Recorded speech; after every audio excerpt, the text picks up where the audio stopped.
BJP সমর্থকের বাড়িতে রাতের অন্ধকারে আগুন দেওয়ার অভিযোগ। ভোটের আগে বসিরহাটের এই ঘটনায় দেখা দিয়েছে রাজনৈতিক উত্তেজনা। বিজেপি সমর্থকের বাড়িতে আগুন লাগানোর অভিযোগ দুষ্কৃতীদের বিরুদ্ধে। রবিবার ভোর রাতে ঘটনাটি ঘটেছে বসিরহাটের ৪ নগর পূর্বপাড়া এলাকায়। এই ঘটনায় এলাকায় চাঞ্চল্য ছড়িয়েছে। খবর পেয়ে ঘটনাস্থলে আসেন উত্তর বিধানসভা কেন্দ্রের বিজেপি প্রার্থী। বিজেপির অভিযোগ, তৃণমূলের দুষ্কৃতীরা এই ঘটনাটি ঘটিয়েছে, যদিও অভিযোগ অস্বীকার করেছে তৃণমূল। মানে 10:30 11টার দিকে শুয়ে পড়েছি, ঠিক আছে। পড়ার পরে এইবার আমাদের ঘুম এসে গেছে, পাখা চলছিল ঘরের মধ্যে। এইবার রাত 3টের সময় আমরা উঠেছি পেচ্ছাপ করার জন্য। ওরা এইবার আমার স্ত্রী বলছে যে কি ব্যাপার, বাইরের দরজা এরকম কাপড় লাগানো ছিল, সেটা এরকম তুমি লাগাওনি? আমি বলছি কি জানি না, হয়তো লাগাতে নাও হতে পারে। এইবার যেই দরজার কাছে এসেছি দেখি এখানে সব ছাই হয়ে রয়েছে। মানে একটা দরজার মাথায় একটা গামছা ছিল, একটা ছায়া ছিল, তারপরে এই পর্দাটা টাঙানো ছিল। হ্যাঁ, এইবার পর্দাটা দেখি পুড়ে একদম এইসব ছাইটাই সারা জায়গায়। এইবার বলেন পাশে আর একটা দরজা আছে, দরজার সামনে আর একটা এরকম পর্দা লাগানো ছিল। যদি এই আগুনটা ওতে ধরে নিত, নিয়ে একদম গ্যাস পর্যন্ত যেতে সময় লাগতো না। জানা গিয়েছে, বসিরহাট উত্তর বিধানসভা কেন্দ্রের ৪ নগর পূর্বপাড়া এলাকার বিজেপি সমর্থক অসিত মণ্ডল, গোপীনাথ কর্মকার ও রাজু দাসের বাড়িতে ভোর রাতে আগুন লাগে। স্থানীয়দের চেষ্টায় আগুন নিভিয়ে ফেলা হয়। আমাদের এই কর্মী 3 জন কর্মী, তার বাড়ির অবস্থা দেখুন। ভোরবেলায় আমরা খবর পাই 3টে বাড়িতে আগুন ধরানো হচ্ছে।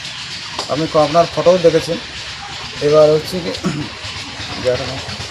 4 নগর পূর্বপাড়া যুবক সংঘের পাশে 3টে বাড়িতে 1 নম্বর বুথ অসিত মণ্ডল, রাজু মণ্ডল, গোবিন্দ কর্মকার, 3 জনের বাড়িতে আগুন ধরানো হয়। এখানকার মানুষ ভীত সন্ত্রস্ত এবং যাদের বাড়িতে আগুন ধরানো তারা ভীত সন্ত্রস্ত। খবর পেয়ে ঘটনাস্থলে আসেন বসিরহাট উত্তর বিধানসভা কেন্দ্রের বিজেপি প্রার্থী। এই ঘটনাকে কেন্দ্র করে এলাকায় ব্যাপক উত্তেজনা ছড়ায়। বিজেপির দাবি, রাতের অন্ধকারে তৃণমূলের দুষ্কৃতীরা এই কাণ্ড করেছে, যদিও বিজেপির আনা অভিযোগ অস্বীকার করেছে তৃণমূল। রাত্রে 2:30টার সময় 2:30-3টে এরকম। আপনি কি বাড়িতে একা ছিলেন? বাড়িতে আমার শাশুড়ি ছিল, দেওর আমি ছিলাম বারান্দায়। আচ্ছা, আর আমার ছোট ছেলে বৌমা ওই ঘরে। ওরাও সব ঘুমোচ্ছিল। বৌমা ওরাও দেখতে পেয়েছে। কেউ দেখতে পাইনি। ওই আমার দেওয়া ছোট যা উঠেছে, উঠে দেখে জ্বলছে। আচ্ছা আচ্ছা, তারপর কি করলেন? কাউকে চিনতে পেরেছেন? আগুন টাগুন লিবাতে গিয়ে সব কাউকে দেখি ওদিকে আমরা আগুন দেখে দৌড়ে নিবাচ্ছি, এদিকে কখন আবার ধরিয়ে দিই। ছোট যা ওদিকে তৃণমূলের দাবি, এটা নিছকই দুর্ঘটনা, এর সাথে রাজনীতির কোনো যোগ নেই। বিজেপি মিথ্যে অভিযোগ আনছে। Bureau report, news no man's land, Basirhat. New মায়ের আশীর্বাদ guest house and community hall সম্পূর্ণ শীততাপ নিয়ন্ত্রিত।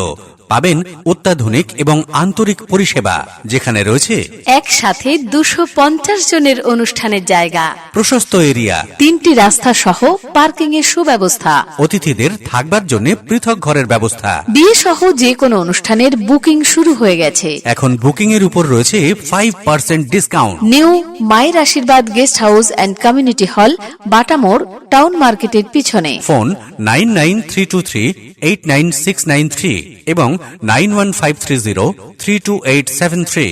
আপনার আভিজাত্য নিউ মায়ের আশীর্বাদ guest house and community hall.